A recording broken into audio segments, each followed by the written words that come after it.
And this is something that we wanted to address the other day, but we ran out of time. We got to talk about the Steelers Hall of Honor class, man, because first off, it is the Steelers Hall of Honor class. You know what I mean? Mm-hmm. This is the best of the best. We talk about how this, first off, the Hall of Honor, what was it created in? I think it was 2017, if I remember correctly. Fairly recent, right? Yeah, I want to say it was my last year. You're right, here. August 2017. Yeah. So with this, man, it was such an awesome thing for me, man, when this became something that us as Steelers alumni could feel like proud of. Like, man, you look around all these other teams, all these other stadiums, like, yo, they got their little wall of honor. Who are these people over here? Like, we got all these guys that should be Hall of Famers, but we obviously know some of the Steelers biasness that we happen to endure at times. It's like, dang, man, let my guy get some love. Let him get a little spin, man. But it's cool now that we have this type of thing, man, so we can give the guys their flowers. We can give them that type of recognition that they deserve. Guys that we know were extremely hard workers, extremely pivotal to the Steelers' history.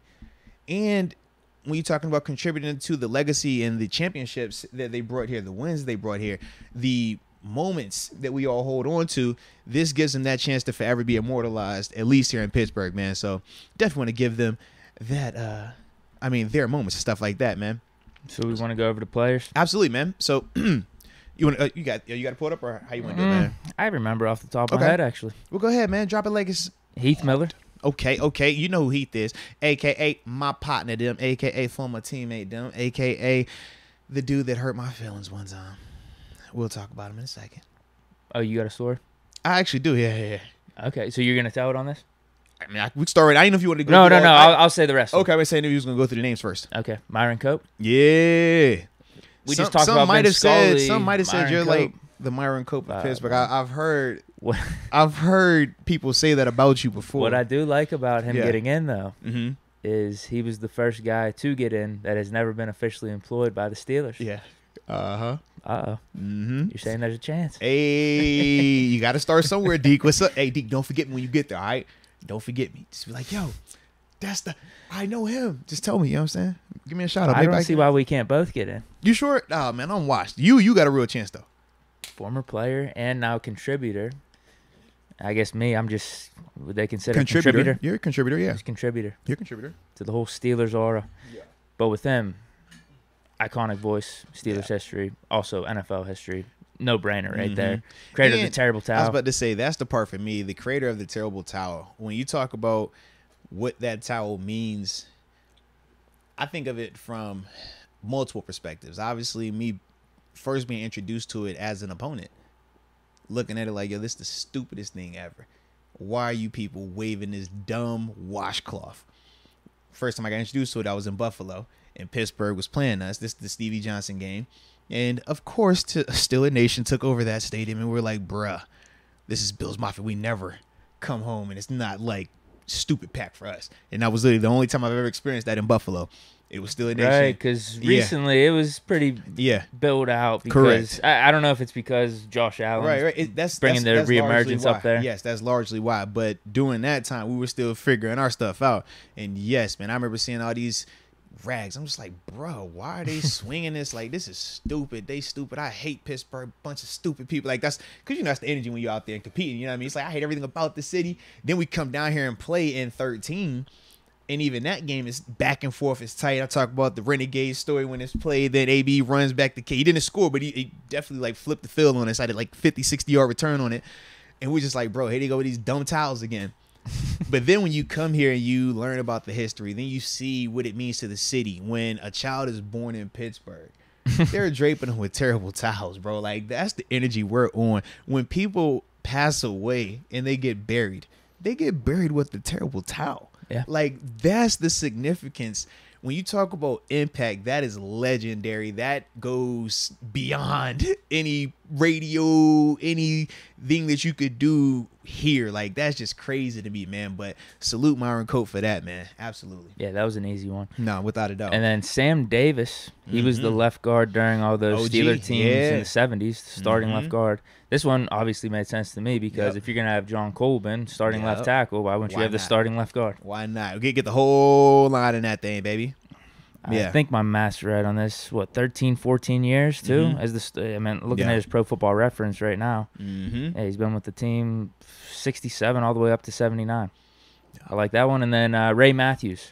He's a little before my time. I just want to throw that out there, 50s. Guys. I was going to throw that out there. He's before my time. He before my time, but I think it was... Who was it? Oh, my goodness. I'm thinking on when they were doing the intro, when they were announcing them. Stan Severan, he was the one. Man, he was talking about him, though, and just hearing how Stan talked about him. Because, like I said, it sounds like he was actually, like, alive during that time. I'm like, dang, Stan, how old are you again, baby? Dang. But, man, just whenever you think of the older generation, regardless of us physically not being able to see it, right? You still respect what they did in terms of the groundwork that they laid, the foundations that they laid to give guys like me opportunities, man. When you talk about what Ray meant to this organization, you talk about his impact on the field. We know that. But now we're getting to this point where it's like, man, you look at the shoulders of the guys that came after him and then so forth and so forth. That's the part for me that I always really enjoy with some of the like super, I don't want to say super old, but like the ones that are, further removed from their playing days and stuff like that, man. Looks like he was ahead of his time. Mm-hmm. Had like 315. I'm just going to go off 1 year here. No. 315 on the ground, but then would have like 543 receiving. Little receiving back. Uh-huh. Maybe could have fit into this era. Nope. We made 2 Pro Bowls. Was with the Steelers for 9 years. Unfortunately, he spent the last year of his NFL career with Dallas. And the 2 times he made the Pro Bowl, he led the league in yards per touch. So he's efficient. Absolutely, man. So I'm good with him making it. Why not? Absolutely. 2-time Pro Bowler. He had to endure some of those shitty Steelers teams too of the 50s. Yes, he did. Yes, he definitely did, man. But he looked to be one of our bright spots. No, without a doubt, man. Salute him, though, man. You got this Heath Miller story. Yeah, man. So let me talk about my dog real quick, man. First off, salute to the silent assassin, man, Mr. Heath Miller. First off, this the dude that I love because, man, he will kill you on that football field and not say a word. And you talk about being a complete player. Can run the routes that you need, short-handed, tough as nails, can block front side, back side, and it was durable, man, when you think about him during his career. The thing that when I think of Heath, though, I remember, like, perfectly. This was my 3rd year in the NFL. We're playing the Steelers in the preseason, and I am having one of my camps, like, where I'm on one. Like, every year, certain players, you'll have these, like, years where it's like, bro, it's slowing down for me. I know what I'm doing now. I had a great off season. Like, bro, it's preseason time. And the thing that I had really, like, improved upon was my coverage. So all through training camp, I'm locking up everybody.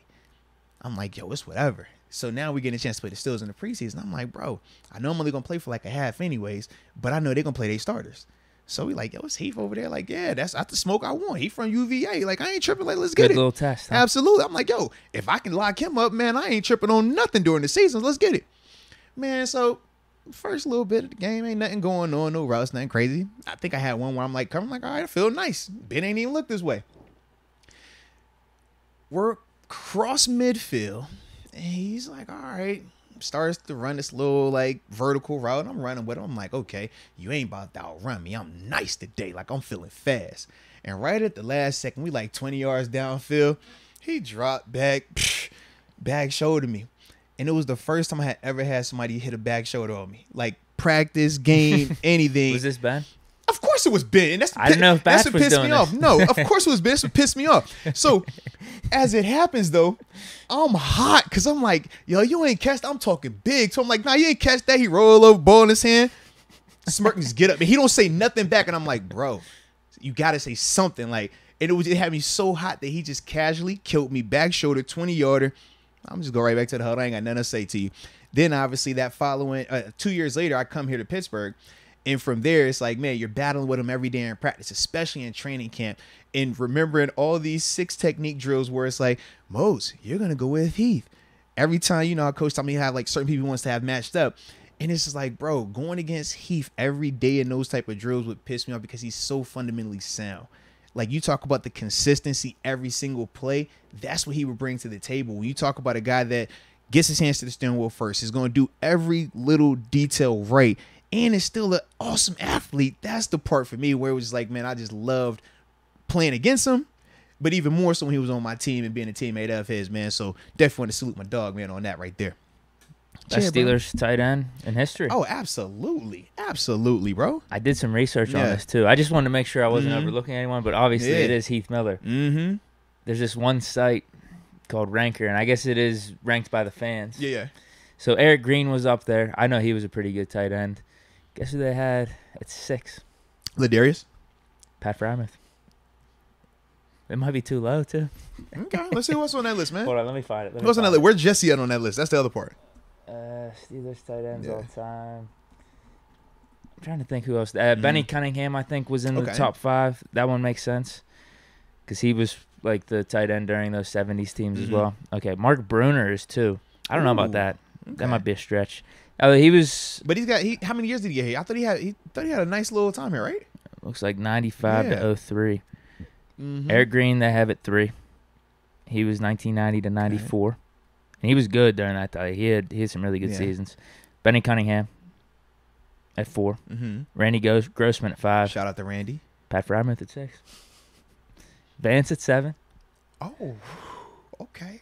Jesse James at 8. Oh, okay. Spaeth at 9. Spaeth.